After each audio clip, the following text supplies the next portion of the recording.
Alright guys, welcome back to All Things Outdoors. Please be sure to watch this video till the end. And if you haven't checked out our other videos, please be sure to watch them till the end.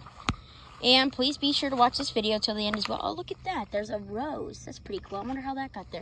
Anyway, please be sure to watch this video till the end. And please be sure to like, subscribe, and turn on notifications. And put that down in the comments below saying that you did that for a shout out. And anyway, today we're going to be taking a look at some of the plants on this trail that are now in bloom. So, and we're going to see if we can cover the periodical cicadas since they're all out. They're everywhere. Look at all the cicada shells all over these trees. Everywhere. All over the place. These periodical cicadas. Absolutely incredible. Actually rode out here on my bike. We're not too far from my house. We're just at Chesapeake Bay Foundation headquarters. This is part of their property. The building's further over that way, but anyway, here we go. So this is foxglove beard tongue. And as you can already see, it's very popular with our friends, the bumblebees.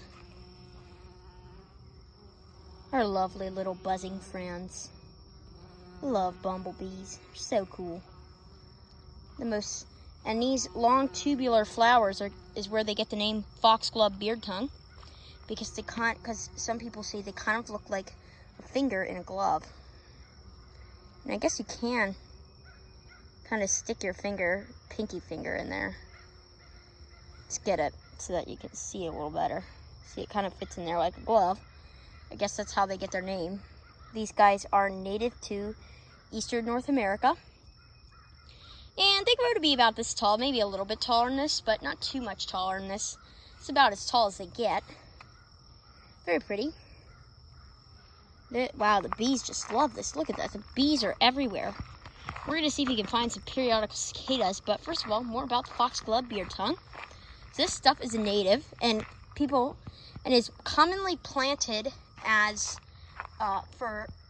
along roadsides and stuff like that for landscaping purposes because it looks nice. And I can get where they get that from. That is just gorgeous. I've denied a whole roadside with this stuff. That's beautiful. It's everywhere in here.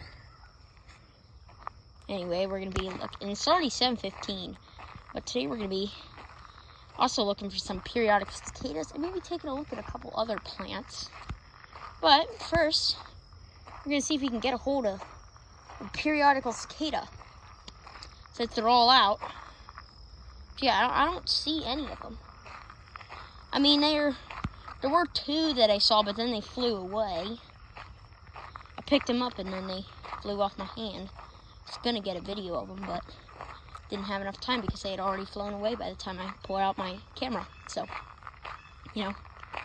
And they're actually pretty cool. And they do let you handle them if you're gentle. If you're not gentle enough, they will fly off your hand. And some of them are more likely to fly off than others. Some of them, they'll just sit on your finger, because that's what they normally do. So they'll find plants and they'll just sit on stems and stuff like that. That's basically just what they'll do.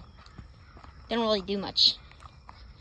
They're making their noises not at this time of day. They usually kind of stop around 7 o'clock. It seems like. Oh, this is pretty. This is tick seed. It's a native.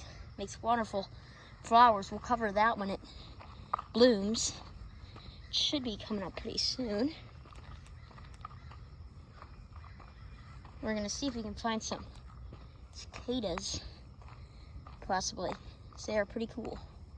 I love the cicadas, and I'm so happy that they're finally coming out. Just wonderful to have them all be coming out at the same time. All synchronous emergence of the 17-year periodical cicadas. And trust me, it is a sight to see. It is incredible. Highly recommend traveling to one of these areas. If you're able to travel to one of these areas with the periodical cicadas, do it. It's just incredible. Especially do it around, I would say in about a week and a half, they will all be out and all making noise, and it'll just be incredible pretty soon. It's almost time. A lot of them have already come out. They're all out. They're just kind of starting to get ready to call, and they're pretty loud already. But it's not even all of them. So, pretty cool. Anyway, since I heard one. There's some up in that tree, but I'm not climbing the tree to get a cicada. So there should be everywhere. I mean, they're all up in the treetops now. They were all over the brush just 2 days ago. But it was cooler then, so they came down the ground. Because they'd only just kind of started to come out, so they came down the ground at level. But now they're out again. Anyway, we're going to cover our next plant right now. Some of you guys who live out west may recognize it. This is it. Desert false indigo bush.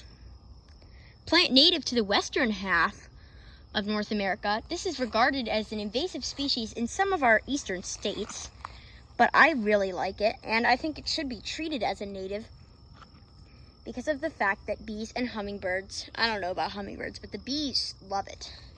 And I don't know if these, they have a very spicy smell, and the blooms are spectacular looking. Look at that, like little tassels. Here's one up close. You can see they're purple, and then they have the orange tips. Pretty cool. Oh, I heard a cicada. Don't see it though. These are a pretty fast-growing shrub. They grow probably about a foot a year. These guys are actually, they probably grow more than that, to be honest, because these guys are growing like crazy right now. They absolutely are taking advantage of this warm weather that we're having right now, and they're using it to get as much growth in as they can. And these guys tend to like partial shade to full sun. So that's why these ones are not really that tall. They're not really that full. They're a very round shrub when they get lots of sun. But these guys are kind of growing more like a tree because of the fact that they aren't really getting that much sun. So, I mean, oh, look at that beautiful little butterfly. I love butterflies. They're so cool. Look at him. There he goes. Anyway, that'll be about all for today's video.